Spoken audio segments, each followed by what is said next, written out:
오늘 전 성경에서 가장 천박한 인생을 살았던 노예가 하루아침에 국무총리가 되는 이런 놀라운 일이 일어난 사람이 있습니다. 이 사람은 0.001%도 자신의 능력이나 노력으로 국무총리가 된 것이 아닙니다. 하나님께서 세우시게 됩니다. 오늘 그 현장에 누가 계십니까? 여러분이 계신다는 것입니다. 이 사람이 만났던 하나님, 바로 우리 하나님이십니다. 바로 그 사람은 구약의 요셉이라는 사람입니다.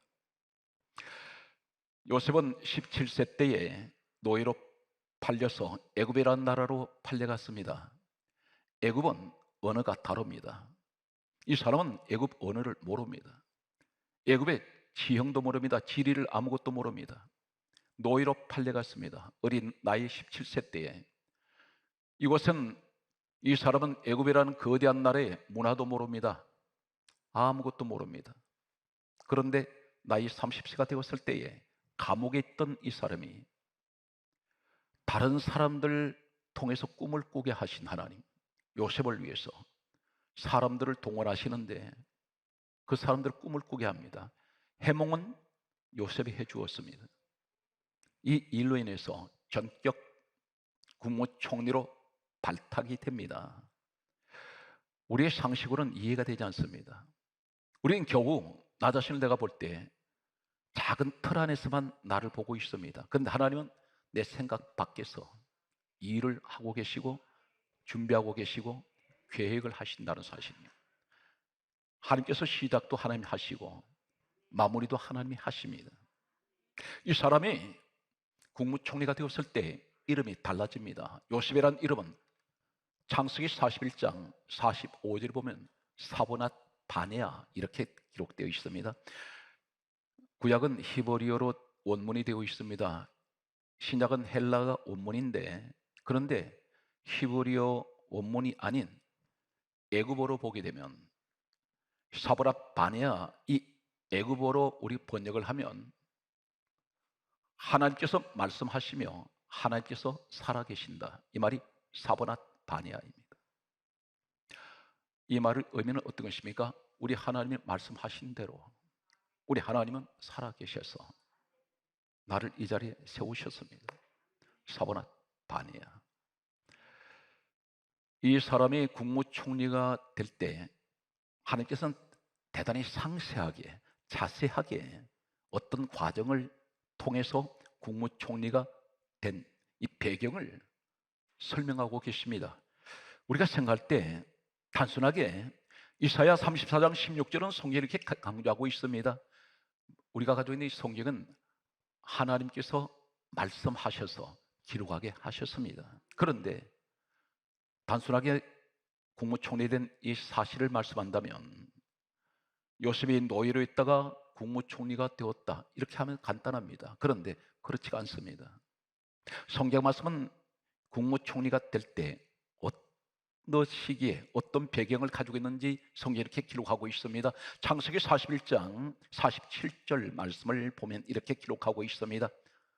7해 풍년에 토지 소출이 심히 많은지라, 여기서 시작하고 있습니다. 풍년이라 있습니다. 풍년은 뭡니까? 곡식이 풍년이라는 것입니다. 어느 정도 많았습니까? 심히 많았다고 있습니다. 그런데 성경 말씀을 보게 되면 창세기 41장 48절에 이렇게 기록하고 있습니다.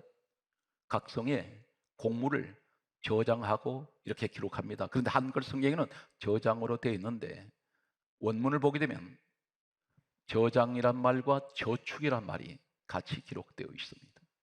저장과 저축은 다릅니다. 저장했다는 것은 보관했다는 것이고, 저축은 어떤 것입니까? 마치 은행에 갔을 때 한꺼번에 목돈을 예치를 시킨 것이 아니라 텀텀이 돈이 있으면 은행에다 갖다 맡기는 것이 저축입니다. 각 성에 저장했습니다. 그런데 저축했다는 것은 항상 양식이 곡물이 계속해서 들어오는 대로 갖다 쌓고 갖다 채웠습니다. 무엇을 의미하고 있을까요? 이 성경은 단순한 요셉이 풍년을 만났을 때 곡물이 많아서 씨앗입니다. 그래서 이 사람이 이 시기에 국무총리가 되었구나. 성경 그 말씀하는 것이 아닙니다. 대단히 중요한 한 가지 사실 포인트를 하나님께서는 강조하는 내용이 있습니다. 풍년에 곡식이 씨앗들이 엄청나게 많이 쌓였습니다. 예수님께서 오셨습니다. 하실 말씀이 이렇게 말씀합니다. 누가복음 8장 11절에 따라 하시겠습니까? 씨는 하나님 말씀이요. 요한복음 6장 63절에 예수님이 이렇게 말씀합니다. 내가 이런 말은 영이요 생명이다. 영적이라는 이야기라는 겁니다. 육신 이야기가 아닌 것입니다. 영적인 말씀이 뭡니까? 이 말씀을 영적으로 보면 요셉이 만났던 풍년은 우리에게 뭘 말씀입니까? 씨는 하나님의 말씀이요 그러셨는데 우리에게 말씀의 풍년을 만나라는 것입니다. 말씀의 풍년을 만나면 하나님께서 요셉같이 노예 신분이 변해서 국무총리로 올리십니다. 오늘 이것을 우리에게 말씀하는데, 그런데 이 시대가 어떤 시대인지 아십니까? 성도들은 대다수 대개의 성도들은 이렇습니다. 세상 문화에 젖어 있습니다. 교회 안에 들어오면 뭘 즐기려고 합니다. 그 즐기는 게 뭡니까? 이벤트. 어떤 행사를 왜 많이 안 하느냐? 그런데 성경은 언제 이벤트를 통해서 하나님 기뻐하신다 했습니까? 이것은 현 시대에 만들어낸 하나의 문화일 뿐입니다. 성경 말씀은 이렇게 기록합니다.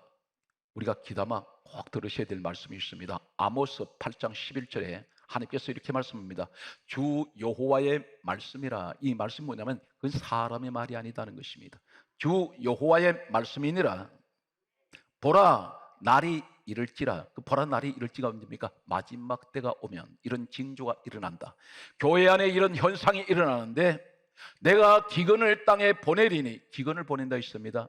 양식이 없어 주림이 아니며 물이 없어 가람이 아니요 여호와의 말씀을 듣지 못한 기갈이라. 말씀 흉년이 온다는 것입니다.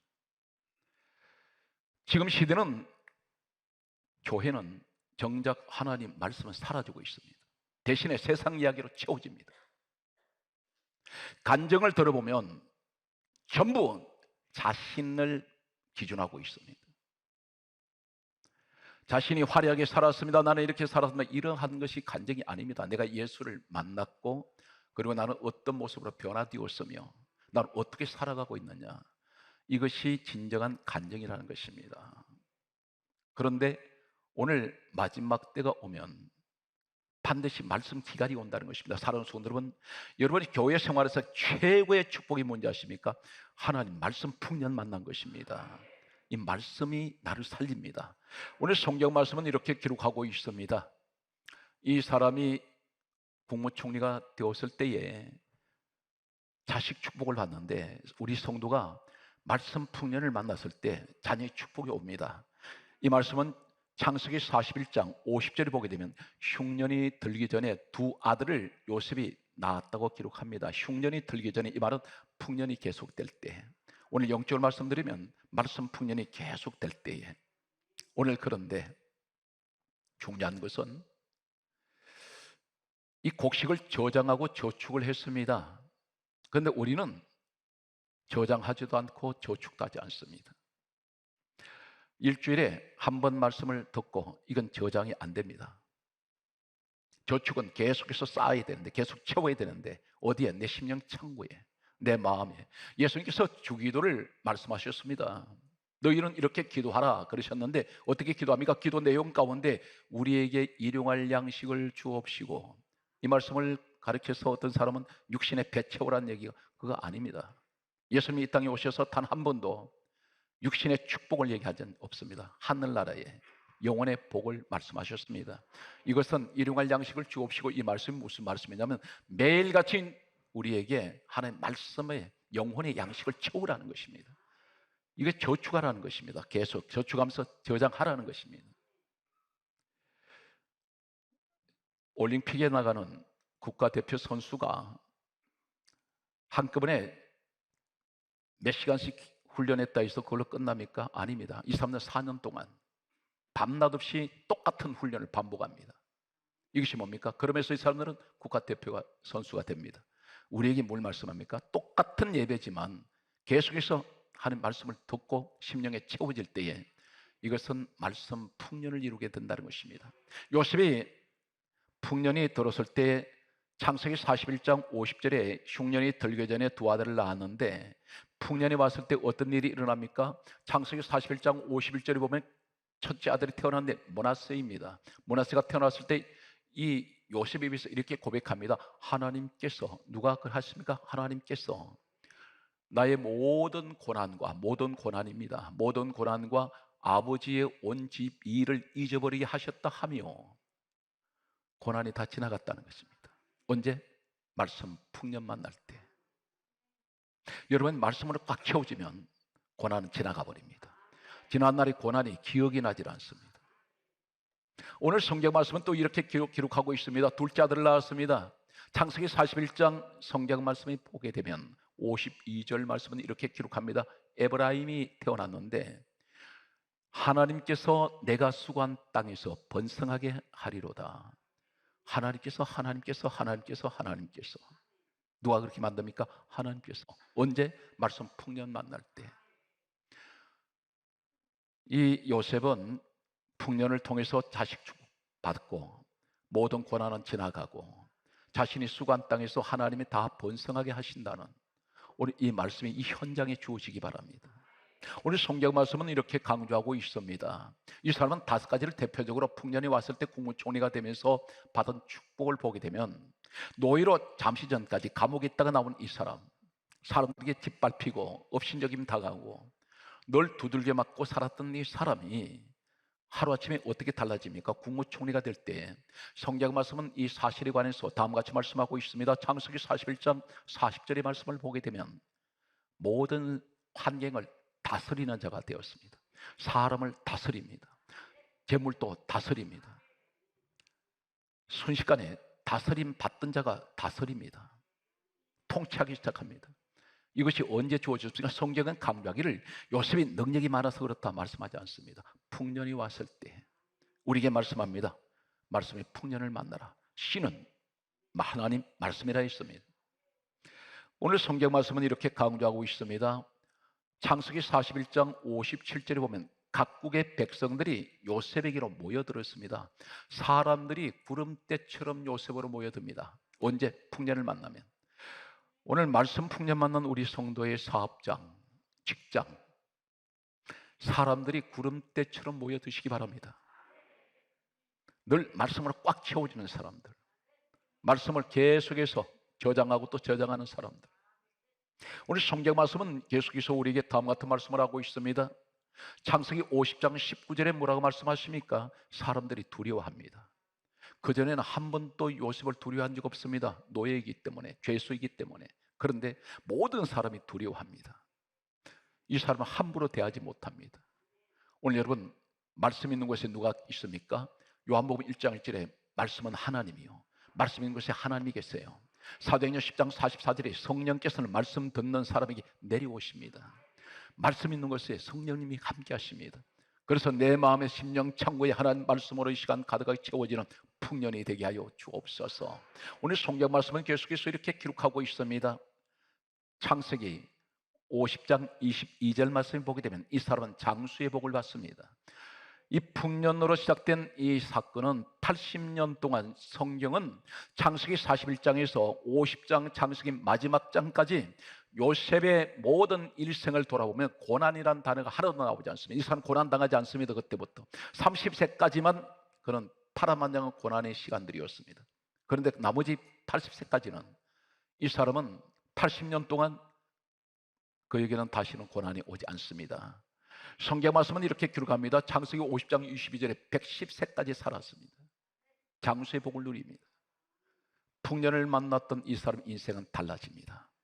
성경 말씀은 계속해서 말씀 보게 되면 창세기 50장 23절에 보게 되면 이 사람은 살아생전에 4대의 복을 받습니다. 110세를 사는 동안에 자손 4대를 보게 됩니다. 많은 자녀를 거느리게 됩니다.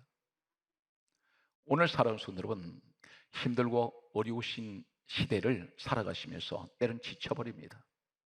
때는 소망을 잃을 때가 있습니다. 꿈을 잃을 때가 있습니다. 꿈을 내던져버리고 싶습니다. 그런데 낙심하지 말 것은 내 방법을 해봤고 사람들 말을 듣고 다 했는데 현재 내 모습을 보면 너무나 초라합니다. 그런데 이제는 하나님의 말씀을 채워보세요. 하나님의 말씀을 붙드십시오. 반드시 하나님은 여러분 인생을 컨트롤합니다. 그분이 이정표가 되어주십니다. 그분이 생명의 등대가 되어주십니다. 내 가는 인생 방향을 그분이 나침판이 되어주시고 내비게이션이 되어주십니다.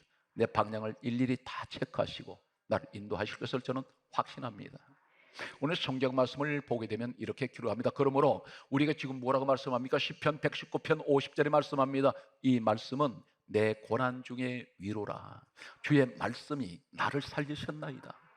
하나님 말씀이 천지 창조를 하신 말씀입니다. 하나님 말씀으로 나를 살리셨다는 것입니다. 시편 119편 103절은 이렇게 기록합니다. 주의 말씀의 맛이 내게 어찌 단지요 내 입에 꿀보다 더하나이다. 말씀을 그렇게 달게 사모하시고 즐기시기 바랍니다. 성경 말씀은 계속해서 이렇게 우리에게 말씀하고 있습니다. 시편 119편 161절에 말씀하시기를 나의 마음은 주의 말씀만 경외하나이다. 경외가 뭡니까? 하나님의 말씀만 높이고 하나님의 말씀만 바라봅니다.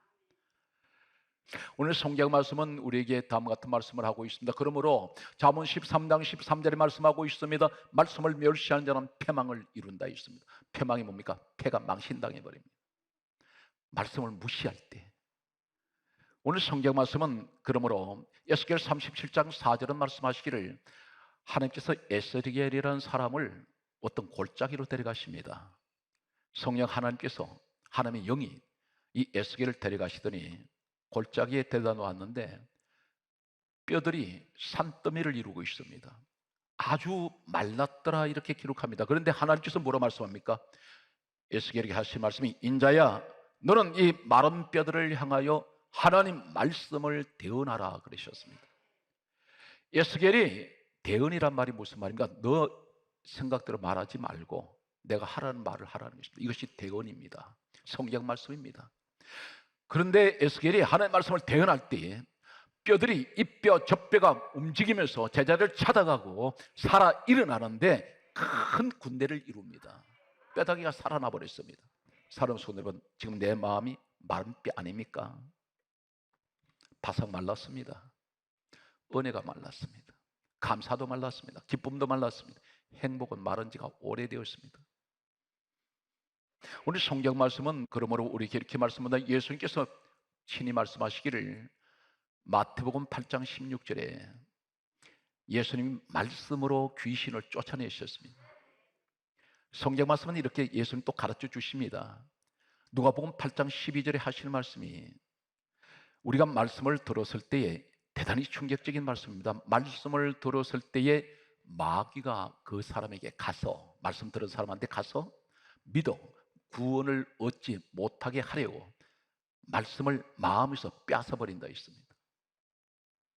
한번 경험해 보시기 바랍니다. 오늘 말씀 들었는데 성전문 낯선 순간 말씀이 까마득하게 기억이 나질 않아요.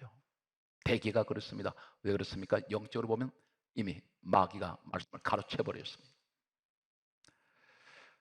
성경 말씀은 또 이렇게 강조하고 있습니다. 누가복음 11장 24절에 예수님이 또 이렇게 말씀합니다. 귀신 정체를 말씀하는데 귀신이 어디를 좋아하는지 사람을 좋아하는데 어디로 귀신이 들어가는지 이렇게 예수님이 친히 제자들 입을 빌리지 않고 말씀하기를 누가복음 11장 24절에 더러운 귀신이 사람에게서 나가서 물 없는 곳으로 찾아 돌아다니며 쉬기를 구하되 쉬지 못하고 다시 나왔던 그 집으로 사람에게 들어가면서 하는 말이 내가 나온 내 집으로 돌아가리라. 이 사람 몸을 귀신 집으로 이야기하고 있습니다.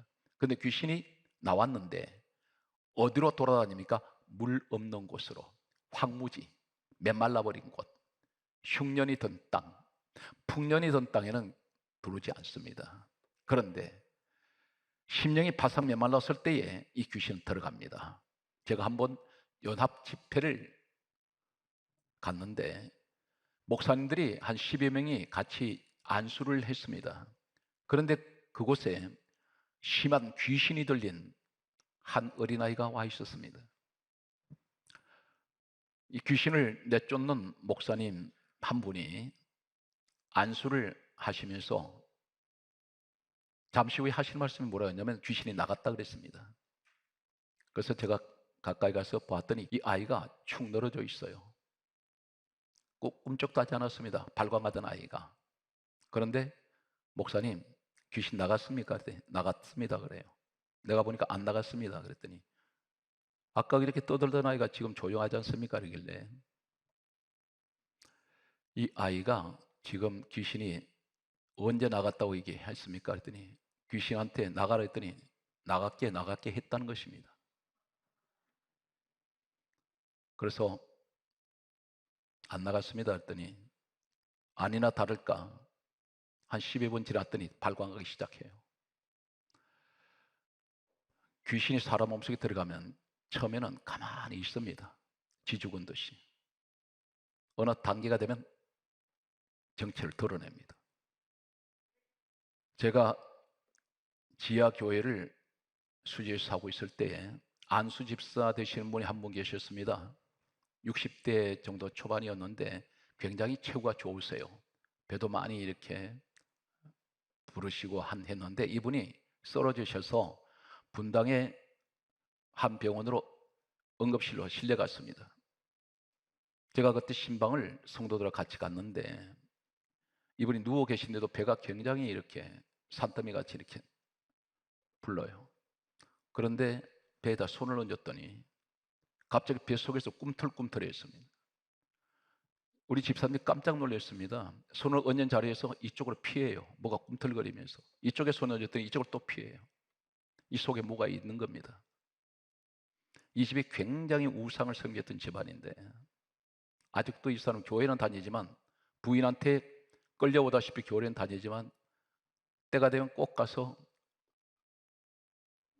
고사도 지내고 우상을 섬기는 그 집안이기 때문에 늘 쫓아다녔던 사람입니다. 그런데 제가 신기한 것은 손을 넣는데 자꾸 도망을 다녀요. 뱃속에서. 이것이 귀신의 정체라고 할 수가 있습니다. 그런데 예수님께서 말씀하셨습니다. 물 없는 곳을 귀신은 좋아한다 그랬습니다. 살아온 성들은 은혜로 충만하게 채우십시오. 말씀으로 채우세요. 심령이 메마르면 안 됩니다. 내 심령이 항상 은혜가 있어야 됩니다. 오늘 성경 말씀은 우리에게 다음과 같은 말씀을 하고 있습니다. 우리가 가지고 있는 말씀이 도대체 구체적으로 무엇을 말씀할까요? 몇 가지 소개합니다. 사도행전 13장 26절에 하나님께서 말씀합니다. 이 말씀은 구원이다. 구원의 말씀. 말씀을 통해서 구원을 받습니다. 성경은 사도행전 14장 3절에 이 말씀을 가리켜서 은혜의 말씀이라 했습니다. 말씀은 내게 은혜입니다. 성경 말씀은 디모데전서 4장 6절은 이렇게 강조하고 있습니다. 이 말씀은 무슨 말씀입니까? 믿음의 말씀. 말씀이 믿음입니다. 히브리서 1장 3절은 이렇게 말씀합니다. 이 말씀은 무슨 말씀입니까? 능력의 말씀이다.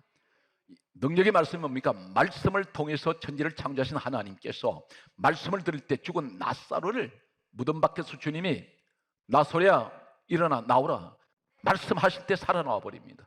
이런 기적이 일어납니다. 오늘 여러분 가정에서 이런 역사가 일어나시기를 예수 이름으로 축복합니다. 성경 말씀은 계속해서 우리에게 강조하고 있습니다. 야고보서 1장 18절에 말씀하시기를 이 말씀을 가리켜 진리의 말씀. 요한일서 1장 1절은 이렇게 말씀하고 있습니다. 이 말씀을 가리켜 생명의 말씀이라 있습니다. 말씀의 결론을 맺겠습니다. 이사야 40장 6절에 이렇게 말씀합니다. 우리를 가리켜 모든 육체는 풀이요 그의 아름다움은 꽃과 같으니 우리가 아무리 아름다워도 이 꽃은 10일 정도 지나면 다 시들어집니다. 인생은 풀과 같다 있습니다. 한떨기 꽃과 같은 인생인데 성경 말씀은 이렇게 가르치고 있습니다. 이사야 40장 8절에는 풀은 마르고 꽃은 시들었으나 우리 하나님의 말씀은 영원히 서리라. 말씀만 남는다는 것입니다. 신명기 32장 2절에 이렇게 말씀합니다. 풀을 인생으로 말씀한다면 하신 말씀이 나의 교훈은 비처럼 내리고 나의 말은 이슬처럼 맺히리니 연한 풀 위에 가는 비요 채소 위에 담비로다. 풀을 우리는 인생은 연합니다. 약합니다. 그런데 이 비가 내리면 살아난다는 것입니다. 그런데 어떻게 살아날까요? 시편 72편 6절에 보면 이렇게 구체적으로 말씀합니다. 그는 뱀풀에 내리는 비같이 땅을 적시는 소낙비같이 임하리니. 그러면서 시편 72편 7절에 말씀하시기를 그의 날에 의인이 흥왕하여 평강의 풍성함이 달이 다할 때까지 이르리로다. 이 말씀이 무슨 말이냐면 뱀풀이 있습니다. 풀을 베어버리면 죽어버립니다. 그리고 죽는 풀이 있습니다. 그런데 내가 풀 같은 내 인생에게 죽어버렸는데, 실패했는데, 우리 그가 누굽니까? 우리 하나님께서 생명의 비를 내리시니까 이 죽었던 풀이 살아나요. 내 인생이 살아나기 시작합니다. 그런데 비가 간간히 내린 것이 아니라 소낙비같이 임한다 했습니다. 한꺼번에 쏟아지면 1년 강수량보다도 1시간 쏟아지는 이 소낙비가 1년 강수량과 맞먹습니다. 하나님께서 마지막 때 급하게 이렇게 말씀합니다. 내가 남종과 여종에게 성령을 물붓듯이 부을 것이다. 여러분 성령 충만 받으셔야 됩니다. 그러면서 의인이 누굽니까? 믿음의 사람들. 의인이 흥왕할 것이며, 그리고 그들에게 평강의 풍성함이 달이 다할 때까지, 이 달이 다한다는 뭡니까? 내 인생 끝날까지 이르리로다. 바로 이것이 풍년을 만나는 것입니다. 물만 흐르면 사막도 옥토가 됩니다.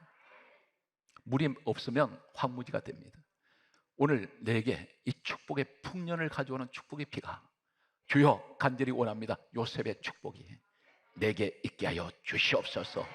오늘 또 사랑하는 성도 여러분, 범사위에 하나님의 큰 축복과 은혜가 늘 함께 하시기를 우리 주 예수 그리스도 이름으로 축복합니다.